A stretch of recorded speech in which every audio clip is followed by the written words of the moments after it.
bare feet, you let your kid rub their bare feet on a wall in a restaurant? I was so confused as to why I was being tagged in this video, because it was a video of a woman eating burrata in an Italian restaurant, and she mistook her breadsticks for chopsticks. There's nothing wrong or offensive about this video. Like, yeah, she's being silly and kind of ridiculous, but beyond that, like, what's the big deal? But then I took a closer look at the video and I noticed bare feet on the wall next to her in this restaurant. She had allowed her child to lay down next to her in the booth with their shoes off and rub their feet along the wall.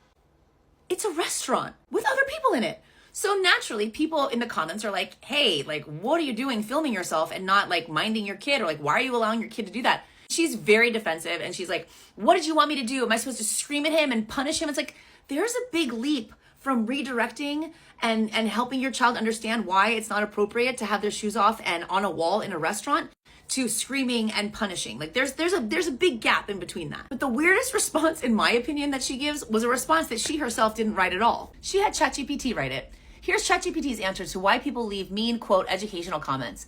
People who respond online in a negative or condescending way often do so out of an internal need to feel in control or superior, especially when they themselves feel insecure or lacking purpose. Hiding behind anonymous profiles or having no content gives them a sense of safety and space to release frustrations without taking responsibility. Criticism becomes a way to feel important, but in truth, it's often a sign of inner disconnection and sometimes unresolved pain. And to some extent, I of course agree with that. But I wonder, if you prompted ChatGPT with the same prompt but added, but I also let my kid put their bare feet on a wall in a restaurant, do you think the answer would have been the same?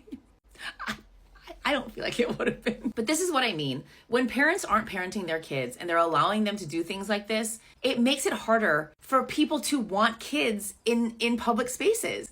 And I think, like I said earlier, children belong in public spaces. But I could see why some people would say, like, I want, child-free restaurants. I want child-free airplanes. I want child-free movie theaters. I want child-free everything. I can see why. It's because nobody wants to see a kid's dirty feet while they're eating their, minestrone soup and their penne alla vodka. Like, it's gross. It's unsightly. Like, nobody wants to see that. No parent should be allowing that. I feel like I shouldn't have to say this. I shouldn't have to say this. Don't lie to me. I know that when you're out at like a music festival or at the beach or the pool or an amusement park somewhere, you're not reapplying your sunscreen every 2 to 3 hours like you're supposed to.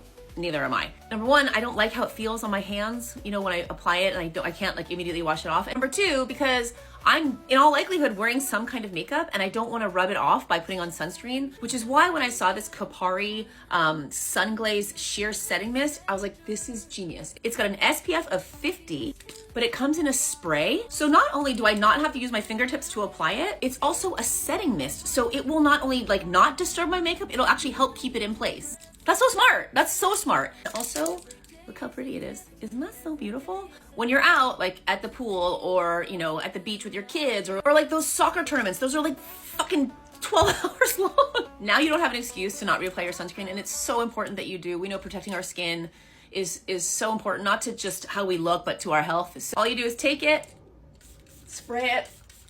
Not only did I not have to touch it with my fingers, it also leaves you with this like really beautiful, like dewy glow. I thought this was really smart and I wanted to share this with you because I know so many people, especially like moms at the beach or at a fucking 12-hour long soccer tournament, you're not reapplying your sunscreen like you're supposed to. So this is gonna be so handy for them.